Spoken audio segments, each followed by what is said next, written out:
type of clothing that a Colonial militiaman might have worn at this battle 234 years ago.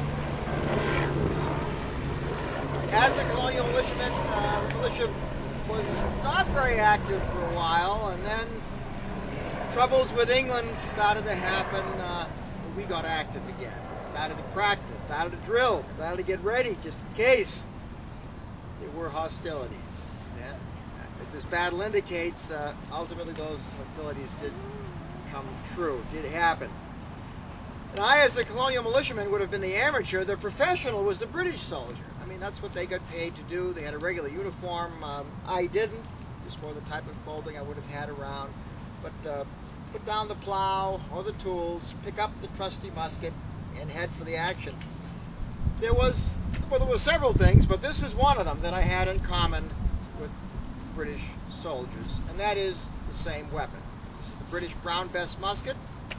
After all, we were British subjects before we were rebels. That's how we got these things. We were happy to supply them to us to use against the French. Sure, not thinking they would ever be used against them. But that's what happened. So, let me talk about the weapon now. It's a musket. Rifles did exist, but muskets were the weapon of choice, and they were used by both sides here in this battle. It's called a flintlock or firelock because of this that my fingers are on. It's a piece of flint. And I'm going to show you how this works. Relatively simple operation, although lots of things can go wrong. I'm going to take some gunpowder. I'm going to put it here in the pan. My finger is on, right here. And after I've done that, I'm going to close the pan to lock that into place. Keep the wind from blowing it out, rain from getting on it, keep all kinds of bad things from happening. When I pull the trigger, I pull this all the way back, it's going to snap forward with a lot of force and do two things at the same time. One, it's going to kick open this pan, exposing the powder. And two, this piece of flint is going to scratch against this piece of steel, and when that happens, if I'm lucky, the wind doesn't blow it away, I should get a what? A spark. Spark ignites the powder in the pan. You should see a flash. And it's going to jump through a small hole drilled into the side of this barrel. I know you can't see it from where you're sitting or standing, but take my word for it, it's here. Spark then jumps through that hole and ignites the powder we'll have put in the barrel. Now there's a big bang, big puff of smoke, which you'll hear and see. And the bullet goes the only place it can go, out the end of the barrel. That's how it operates. The strength of this weapon, this reloads rapidly. The soldier had to be able to do at least 3 times a minute, and many could do 4.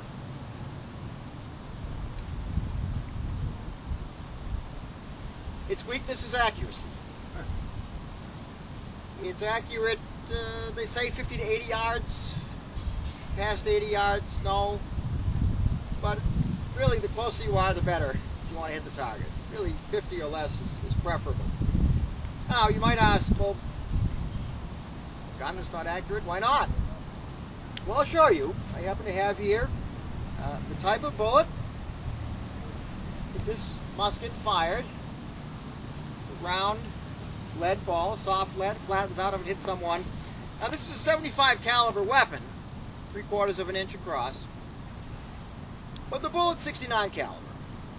So it's a nice loose fit. If I were to let go of it, it would drop straight down. That's good for fast reloading. However, that's bad for accuracy. Because when I pull the trigger, what will this bullet be doing as it traverses the barrel? Right, it's going to be rattling around in there, bouncing from side to side. And where it bounced last determined where it was going to go. You never knew where that was. Well, we'll talk later about some tactics 18th century armies used to make up for the fact that it's not accurate. So, you point and shoot. If you're close, you hit the target. If you're far away, you don't. Unfortunately, we don't get to fire these today. The neighbors frown on that. It won't be those. It'll be one of these. This is a cartridge. This This would have been made up by someone beforehand, before the battle. It is missing the bullet, which would have been down here at the bottom. I had it. This is simply brown paper and black powder. I'm squeezing it right now between my fingers. So here's a question for all of you. I know you're going to get this one. Trusty Brown Bess in my left hand, cartridge in my right. How do I access the powder to put some in the pan and the rest down the barrel? Yes. You bite it off. Just chomp on this. Don't bite too far. You'll get black powder. And that's why one of the few requirements in the British Army was you had to have at least 2 opposing teeth out of the bite. So you bite it, some of the pan, rest down the muzzle. So this is what we will be firing today. That's how the weapon operates. Now, I said things can go wrong. Misfires happen about 20% of the time, and misfire means I'll pull a trigger and nothing happens. Gun doesn't go off. Now, there can be a lot of reasons for that. Lack of spark, wind blows the powder out, too humid, lots of things. But again, Bob will talk about tactics to accommodate the fact that these do misfire about 20% of the time. Now, I can convert this occasionally misfires, not very accurate musket, into a very accurate, never misfires, 6-foot-long spear by just attaching this. This is the bayonet. It locks into place. It can be fired with the bayonet on. As a Colonial militiaman here at Bunker Hill, it's unlikely it would have had a bayonet. They weren't issued normally to militia companies. I mean, they might have picked one up from a dead or wounded British soldier. But even then, I wouldn't have been trained in its use, and as an individual, I would have had one, but the people next to me wouldn't have. The British Army, on the other hand, the professionals, this was standard issue. And they drilled with them and knew how to use them. Now, their tactics, if I can use Bob as a training aid here, this is his favorite part of the program. You see, kid, if I stretch out here, it's holding in that gut, right, can't reach me, and the weapon is wider than he is. British tactics with this weapon were to thrust it into someone, twist it, and then withdraw it. Now, if I think you're close enough to see how many sides this has, which is 3. 3 is right. So if you push it into someone, made a triangular hole, but if you twist it, now you've just made a round hole, and it's difficult to stop the bleeding with that kind of a wound.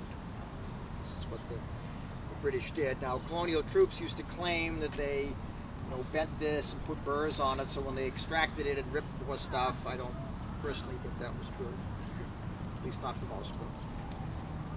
They claimed that we chewed on the lead balls and got our saliva all over them, so that when it hit them, they'd get poisoned. We didn't. They taste horrible. We wouldn't want to do that. So, as a Colonial militiaman, which would I have feared more?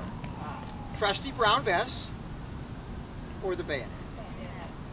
Well, that's right. This could miss. It could misfire. This is never going to miss, not from 6 feet away.